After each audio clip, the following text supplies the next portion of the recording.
Assalamualaikum dan salam sejahtera. Saya Syamsul daripada Minyak Wangi Tuyu. Okey, pada video yang lepas saya ada share 6 kepentingan kenapa kita kena buat branding di online ataupun di Facebook, di YouTube. Okey, kenapa kita kena buat branding? So hari ni saya nak sambung lagi kepentingan kenapa kena buat branding. Poin yang seterusnya, kenapa kita kena buat branding adalah untuk mendapatkan kepercayaan. Okey, untuk mendapatkan kepercayaan. So nanti saya akan buat video pada masa akan datang lebih detail. So apa posting ataupun apakah aktiviti yang harus dilakukan untuk membina branding ataupun jenama. So dengan aktiviti ini nanti orang akan lebih percaya kepada kita. Okey, tapi cerita sikit. So antara aktiviti ataupun posting yang boleh membina kepercayaan adalah kita share testimoni. Kita share testimoni.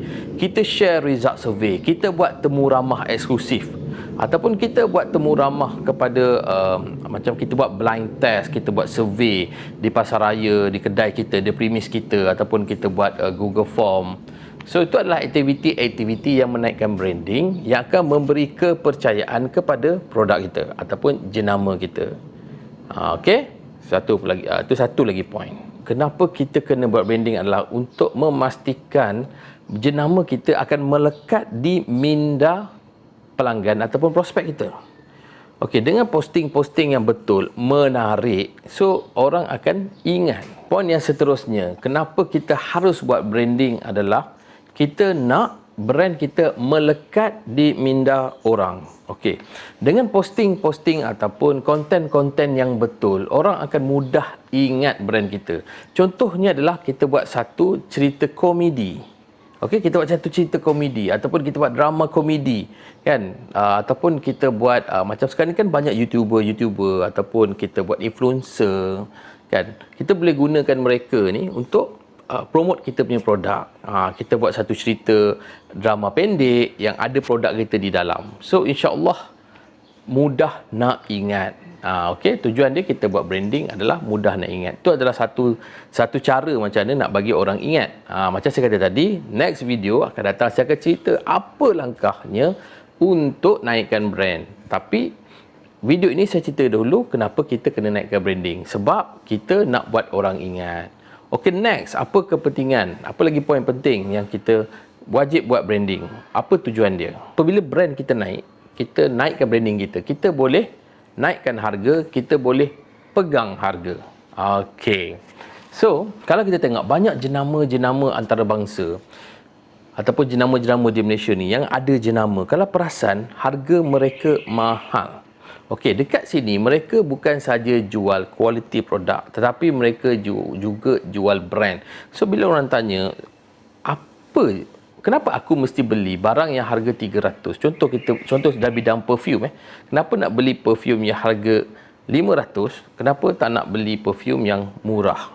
Okey, orang sanggup keluar duit RM500 brand yang mahal dengan beli perfume yang murah. Okey.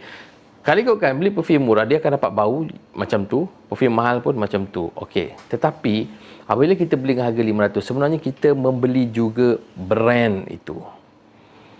Kita membeli juga brand itu. Sebab brand ini dia akan deliver kita bukan saja produk. Dia juga deliver kita kepuasan, dia juga akan deliver kita quality, dia akan deliver kita punya guarantee satisfaction, dia akan deliver juga kepada kita pride. Tak sama orang beli kasut Adidas, Nike dengan orang beli kasut di pasar malam. Dia tak dapat rasa pride ataupun rasa best tu. Nampak? Faham tak maksud saya? Dia tak dapat pride tu. Kalau contohnya kita beli baju Gucci, kita beli handbag LV dengan beli bag sama je, dua-dua bag boleh bawa barang, tapi selain daripada kualiti, kita juga membeli pride. Kita membeli best, kita rasa feel good tu kita beli sekali. Sebab tu dia boleh pegang harga tu. So kenapa kita rasa feel good dengan jenama-jenama macam ni? Kenapa? Sebab barang yang berjenama, kita juga membeli status. Kita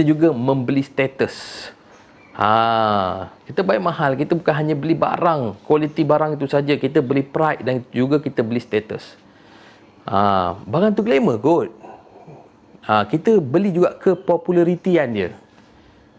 So benda yang tak boleh pegang, tak dapat, tapi kita boleh rasa. Sebab tu barang branded dia mahal. Okey?